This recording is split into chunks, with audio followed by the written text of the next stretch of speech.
আজকে রেসিপি হচ্ছে ইলিশ মাছের পাতুরি, কলা পাতাও আছে আর ছাঁচি কুমড়োর পাতা দিয়ে হবে। হলুদ মাখানো আছে, এটা নুন হলুদ মাখানো আছে। আপনারা দেখুন একটু হলুদ দেবো, কিরকম কি করছি। জিরের গুঁড়ো,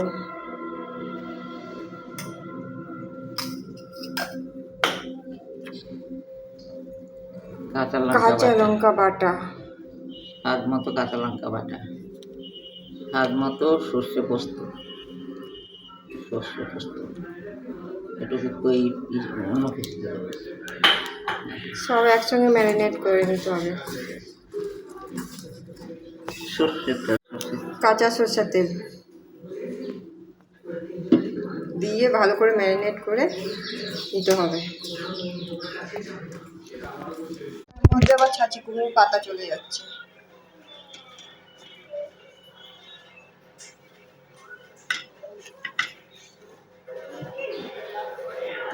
পাতাটা খাওয়া যাবে এর সঙ্গে, ছাঁচি কুমড়োর পাতাটা ইলিশ মাছের সঙ্গে মাছের পাতাগুলোর মধ্যে ভালো। এগুলো একটা একটা করে দিয়ে দিতে হবে।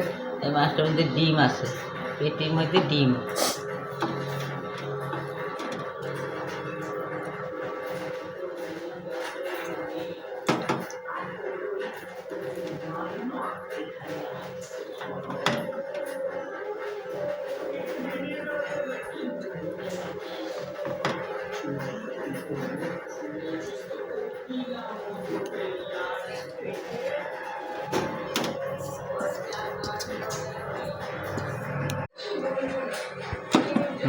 আস্তে আস্তে হোক।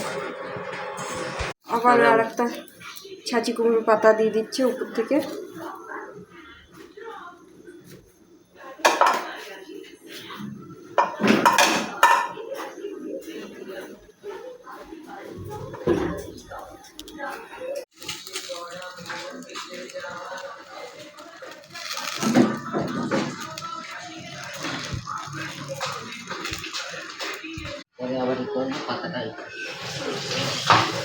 আর একটু জল শুকাবে, তারপর নামিয়ে দেবো।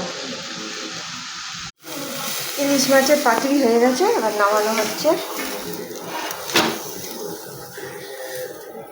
নামানো হয়ে গেছে, দেখুন। কুমড়ো পাতাটা খাওয়া যাবে এর সঙ্গে, বলে দেন এই চাল কুমড়ো পাতাটা, ছাঁচি কুমড়োর পাতা এটার সঙ্গে খাওয়া যাবে। ভাত দিয়ে মেখে গরম গরম ভাতের সঙ্গে খুব ভালো লাগবে। আপনারা পারলে করে খাবেন। আপনারা কমেন্ট করবেন আপনারা কিন্তু আমার